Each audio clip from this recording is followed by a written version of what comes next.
بسم الله الرحمن الرحيم. أحكام النون الساكنة والتنوين.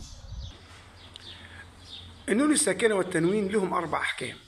أول حاجة الإظهار، تاني حاجة الإدغام، تالت حاجة الإقلاب، رابع حاجة الإخفاء.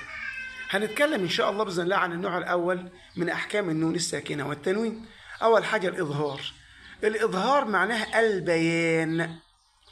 يعني إيه برضو اصطلاحا؟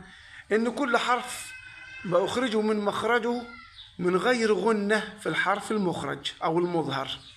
يبقى الإظهار معناه إخراج كل حرف من مخرجه من غير غنة في الحرف المظهر.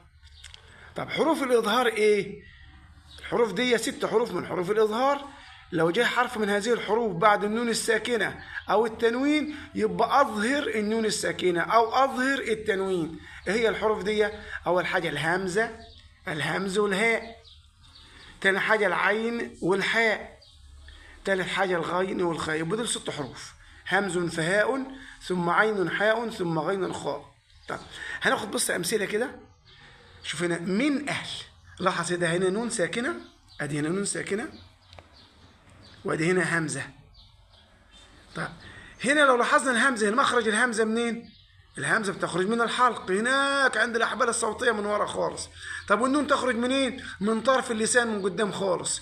يبقى إذن بعد مخرج النون الساكنة عن الهمزة خلاني أظهر النون الساكنة. يبقى إيه هو سبب الإظهار؟ بعد مخرج النون الساكنة عن مخرج حروف الإظهار.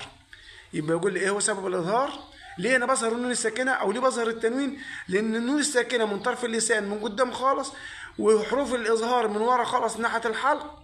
فهنا بعد المخرج دوا عن دوا خلاني بظهر النون الساكنة والتنوين. لذا أقول من أهل. شوف ظهرت النون الساكنة. ينهون، أدي هنا نون ساكنة ويجي بعدها إيه؟ ينهون. شوف هنا أنعمت، أدي نون ويجي بعدها عين. أنعمت. تمام؟ طيب ناخد هنا التنوين اهو. رسول امين، ادي هنا تنوين وادي هنا همزه. انا لو كتبت كلمه رسول بالخطا، لو واحد ضعيف في الاملا هيكتب رسول ما يحطش تنوين، هيكتب لام ونون. تمام؟ لكن طبعا هنا بتظهر لفظا لا خطا، ما ينفعش احط النون دي. يبقى اقول رسول، شوف ظاهره في النطق اهو، رسول امين. يبقى هنا في اظهار للتنوين. شوف هنا ينأون، ادي هنا نون ساكنه وبعدين همزه، ممكن يبقى في كلمه واحده زي كده اهو ينأون، وممكن يبقى في كلمتين زي من اهل. ينأون وهم ينأون، ينهون عنه وينأون. طيب ينهون، ينهون ادي نون ساكنه وبعدين هي من هاجر، ادي هنا نون وهنا هاء، اقول من هاجر. جرف هار، ادي هنا تنوين بتاع جرف وادي هنا هي، والهي من حروف الايه؟ الهي من حروف الاظهار. جرف هار وادي هنا تنوينها. يبقى اظهر التنوين جرف هار. انعمت، ادي نون وعين. انعمت، انعمت عليه. من عمل، ادي هنا نون وعين. طب حقيق على، ادي هنا تنوين وبعدين هنا عين. يبقى اظهر هنا العين من حروف الايه؟ الاظهار.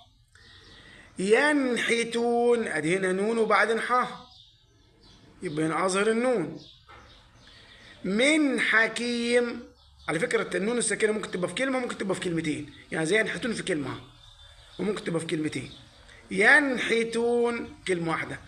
من حكيم، عليم حكيم. يبقى هنا اظهرتها. يبقى تظهر النون الساكنة أو التنوين لو جه بعدها حرف من الحروف ال6 دول اللي هي الهمزة والهاء والعين والحاء والغين والخاء. والسلام عليكم ورحمة الله وبركاته.